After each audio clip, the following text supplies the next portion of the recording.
Hello बच्चों, स्वागत है आप सभी का हमारे चैनल पे। आज का जो हमारा टॉपिक है वो साइंस के केमिस्ट्री पार्ट से रिलेटेड है। इसमें बच्चों आपको जितने भी अम्ल और क्षार के नाम होते हैं ना, जो आप इधर उधर पढ़ते हो और भूल जाते हो कि इस अम्ल के नाम का क्या रासायनिक सूत्र होगा, उस क्षार के नाम का क्या रासायनिक सूत्र होगा, तो इस चीज़ को देखते हुए मैंने ये वीडियो बनाया है जिसमें आपको सारे अम्ल और क्षार के नाम उनके रासायनिक सूत्र के साथ आपको ईजिली प्रोवाइड कर दिए जाएंगे। बच्चों ये अम्ल के नाम और जो क्षार के नाम जो मैं आपको लेकर के आई हूँ ना, वो सारे बोर्ड स्टूडेंट्स के लिए, इवन जो कंपटीशन वाले बच्चे होते हैं उनके लिए भी, और जो भी क्लासेस है 9th की हो, 10th की हो, 11th की हो, 12th की हो, ये सब में काम आएगा।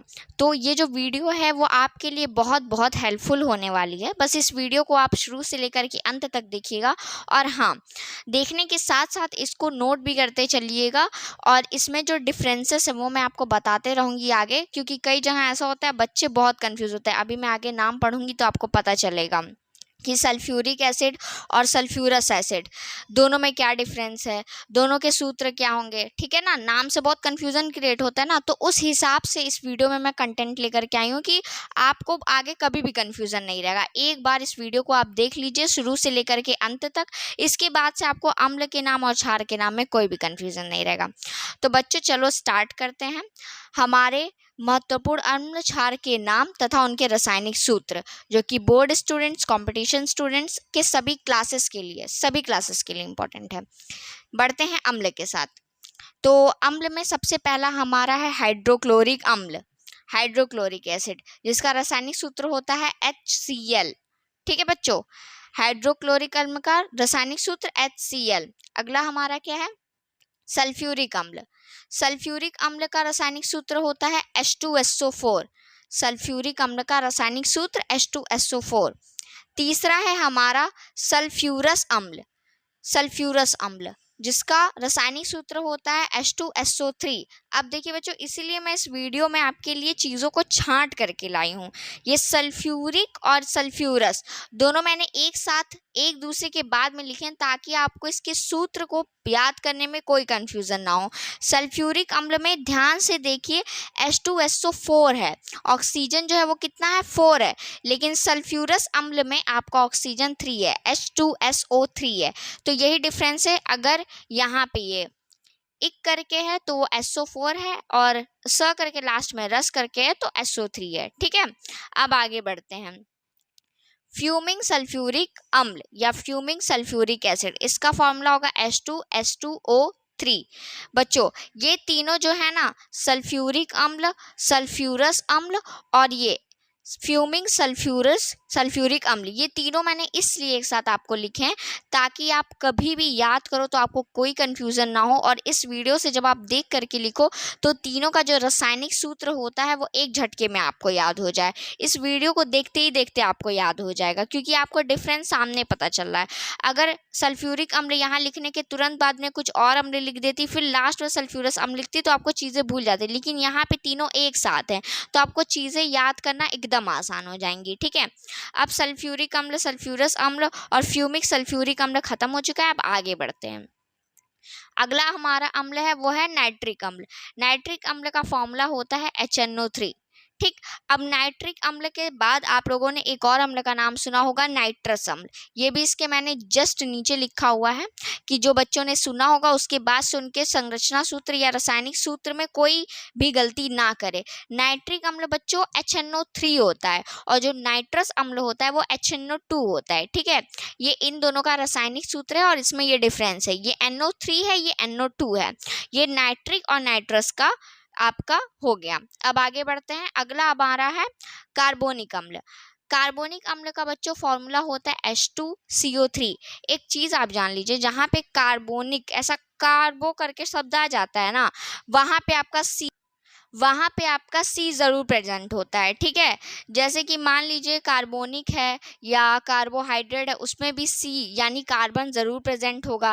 कार्बन डाइऑक्साइड है तो उसमें C प्रेजेंट होगा। कार्बन मोनोऑक्साइड है तो ये तो नाम से पता चल रहा है, लेकिन ये कार्बोनिक में कार्बन आ रहा है ना, तो ये आपका C यहाँ पे प्रेजेंट होगा, H2CO3 ये इसका फॉर्मूला बन जाएगा। ठीक है, अब आगे बढ़ते हैं। अगला हमारा है एसिटिक अम्ल। एसिटिक अम्ल जिसको नॉर्मल हम सिरका में भी सिरका में पाया जाता है, ठीक है। ये इसका फॉर्मूला है ये, जिसका नाम है एसिटिक अम्ल CH3COOH, ठीक है बच्चों। ये काफ़ी इंपॉर्टेंट है, हर जगह एसिटिक अम्ल का जो सूत्र होता है वो आता है, बच्चे याद नहीं किए रहते हैं इसको। जितने भी मैं छांट करके लेकर के आई हूँ, चाहे अम्लों के नाम हो चाहे क्षार के नाम हो, ये सारे मैंने सब इंपॉर्टेंट छांटे हैं। ये सब आपके बुक में, कॉपी में, टीचर के मुंह से आपने कभी ना कभी ज़रूर सुने होंगे। तो इस वीडियो को देखने के साथ साथ एक एक अम्ल और क्षार के नाम, उनके रासायनिक सूत्र के साथ आप लिख लीजिए और याद कर लीजिए, ठीक है। अगर नहीं समझ में आएगी तो वीडियो को दोबारा से रिपीट करके देख लीजिएगा, लेकिन इसको समझ जरूर लीजिएगा, ठीक है बच्चों। आगे बढ़ते हैं। अगला हमारा है ऑक्सैलिक अम्ल।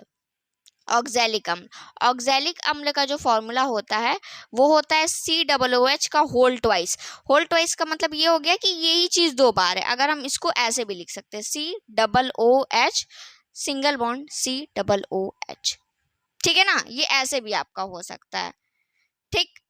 ये चीज को हम लोग ऐसे भी रिप्रेजेंट कर सकते हैं, ठीक है बच्चों। आपको समझ में आ गया कि ये COOH ट्वाइस का मतलब ये हो गया, इसी को दो बार लिख देना है और यहाँ कार्बन कार्बन के मध्य ये आपका सिंगल बॉन्ड या एकल बंध आ जाएगा। तो ये सब हमारे जितने भी हैं ये एसिड को लेकर के हैं। बस आपको ये ध्यान में रखना है कि सल्फ्यूरिक आ रहा है तो क्या होगा, सल्फ्यूरस आ रहा है तो क्या होगा, ठीक। नाइट्रिक और नाइट्रस में, और ये आपका अंत तक हो गया। अब आगे बढ़ते हैं हम लोग क्षार के तरफ, क्षारों के नाम और उनके रसायन। बच्चों वीडियो में आगे बढ़ने से पहले ऐसे जो भी बच्चे इस वीडियो को देख रहे हैं जिनका मैथ्स वीक है या जिनकी मैथ्स में अभी तक कोई भी तैयारी नहीं हुई है, कोई भी प्रिपरेशन नहीं हुआ है, उनके लिए हमारे तरफ से एक टॉप 50 स्टूडेंट बैच है। इसमें आपको मैथ्स में सभी चैप्टर्स के क्वेश्चंस के सॉल्यूशंस सीक्वेंसली, सभी चैप्टर्स के formulas, unsolve paper, previous year questions के सॉल्यूशंस, ठीक है, ये सब आपको इस बैच में करवाया जाएगा। और तो और इस बैच में आप एनरोल होंगे तो गारंटी होगी कि आपके 95 आने ही हैं मैथ्स में। बच्चों मैथ्स में अगर आपको थोड़ा सा भी डर लग रहा है और लग रहा है कि आपकी तैयारी नहीं हुई है या अभी तक भी आपने कुछ नहीं पढ़ा है, तो इस बैच में आप जल्द से जल्द इनरोल करवाएं। इसके लिए आप इस नंबर पे कांटेक्ट कर सकते हैं या इस नंबर पे व्हाट्सएप पे डेमो लिख करके सेंड करिए। आपको 50 वीडियोस की जो लिंक है वो फ्री प्रोवाइड करवाई जाएगी, उससे आप डेमो देखिए, उसके बाद से इस बैच में जल्द से जल्द इनरोल होइए। बच्चों लिमिटेड बच्चों का बैच है तो इसीलिए थोड़ा जल्दी करिएगा। ये कॉन्टैक्ट नंबर एक बार आप फिर से देख सकते हैं, ठीक। अब हम आगे बढ़ते और क्षार के नाम के साथ अब स्टार्टिंग करते हैं। ये मेरे पास क्षार के नाम है और उसके रासायनिक सूत्र हैं। ये सारे जितने भी हैं ये सब क्षार में मोस्ट इंपॉर्टेंट आने वाले हैं। आप बार बार सुनते होंगे लेकिन आपको रासायनिक सूत्र में बहुत ज़्यादा कन्फ्यूज़न होता होगा, तो वो सब कन्फ्यूज़न इस वीडियो को देखने के बाद ख़त्म हो जाएगा, ठीक। पहला हमारा है सोडियम हाइड्रोक्साइड। सोडियम, देखिए क्षार में क्या होता है, जो हाइड्रोक्साइड बार बार आता है ना, रिपीट कर दे, तो हाइड्रोक्साइड का मतलब और कुछ नहीं OH ग्रुप होता है, ठीक है। OH ग्रुप आपको ऐड करना और जो उसके आगे दिया है उसका आप एलिमेंट ही ऐड कर दीजिए। जैसे यहाँ पे सोडियम हाइड्रोक्साइड दिया हुआ है, सोडियम का क्या होता है सिंबल Na और हाइड्रोक्साइड का OH, बन गया आपका फॉर्मूला NaOH। फिर आगे पोटेशियम हाइड्रोक्साइड, हाइड्रोक्साइड का तो फिक्स आपका OH ही होगा, इसको आप अपने दिमाग में बैठा लीजिए। और अम्ल क्षार में डिफरेंस करने के लिए ये बहुत बड़ा पॉइंट होता है कि जो क्षार होते हैं उसमें OH प्रेजेंट होता है और जो अम्ल होते हैं उसमें H प्रेजेंट होता है, ठीक है। तो बच्चों अगर कहीं भी कोई क्षार दिया हुआ तो हाइड्रोक्साइड लिखा रहेगा, हाइड्रोक्साइड का मतलब आपका OH होता है। पोटेशियम हाइड्रोक्साइड, पोटेशियम का होता है सिंबल K, हाइड्रोक्साइड का OH, बन गया आपका KOH। आगे बढ़ते हैं अमोनियम हाइड्रोक्साइड। अमोनियम का जो फॉर्मूला होता है वो होता है NH4, ठीक है, NH4OH, ये आपका हो गया अमोनियम हाइड्रोक्साइड का फॉर्मूला। आगे बढ़ते हैं कैल्शियम हाइड्रोक्साइड। कैल्शियम का क्या होता है सूत्र आपका Ca, ठीक है, जिसमें C कैपिटल रहता है, A आपका स्मॉल रहता है और OH ट्वाइस। मैग्नीशियम हाइड्रोक्साइड में मैग्नीशियम का MgOH ट्वाइस। जिंक हाइड्रोक्साइड बनेंगे, आगे बढ़ेंगे तो जिंक हाइड्रोक्साइड में जिंक का क्या होता है ZnOH twice. Aluminium hydroxide, aluminium का क्या होता है बच्चों प्रतीक, एल्यूमिनियम का होता है Al से एल्यूमिनियम OH ट्वाइस, ठीक है। अब आगे बढ़ेंगे लिथियम हाइड्रोक्साइड। लिथियम हाइड्रोक्साइड में लिथियम का आपको पता है सिंबल क्या होता है Li होता है और हाइड्रोक्साइड के लिए OH ऐड कर देंगे, ठीक है बच्चों। तो यहाँ पे लिथियम हाइड्रोक्साइड का आपका क्या हो जाएगा LiOH। और ये सारे हो गए क्षार के नाम, उनके सूत्र एक बार मैं फिर से रिवाइज कर दे रही हूँ। Sodium hydroxide NaOH, potassium hydroxide KOH, ammonium hydroxide NH4OH, calcium hydroxide CaOH twice, magnesium hydroxide MgOH whole twice, zinc hydroxide ZnOH twice, aluminium hydroxide AlOH, ये आपका होल 3 हो जाएगा, ठीक। फिर उसके बाद से एल्यूमिनियम के बाद लिथियम हाइड्रोक्साइड, सबसे लास्ट LiOH। तो इस तरीके से आपका जो इम्पॉर्टेंट अम्ल और क्षार हैं उन सब की लिस्ट मैंने आपको प्रोवाइड करा दी है। इसको आप याद कर सकते हैं, इसको अच्छे से लिख लीजिए, समझ लीजिए। और हाँ, मैथ्स वाले बच्चे जिनको भी थोड़ी सी भी दिक्कत है, आप दिए गए नंबर पे कांटेक्ट कर सकते हैं और डेमो लिख करके व्हाट्सएप करिए। Thank you so much.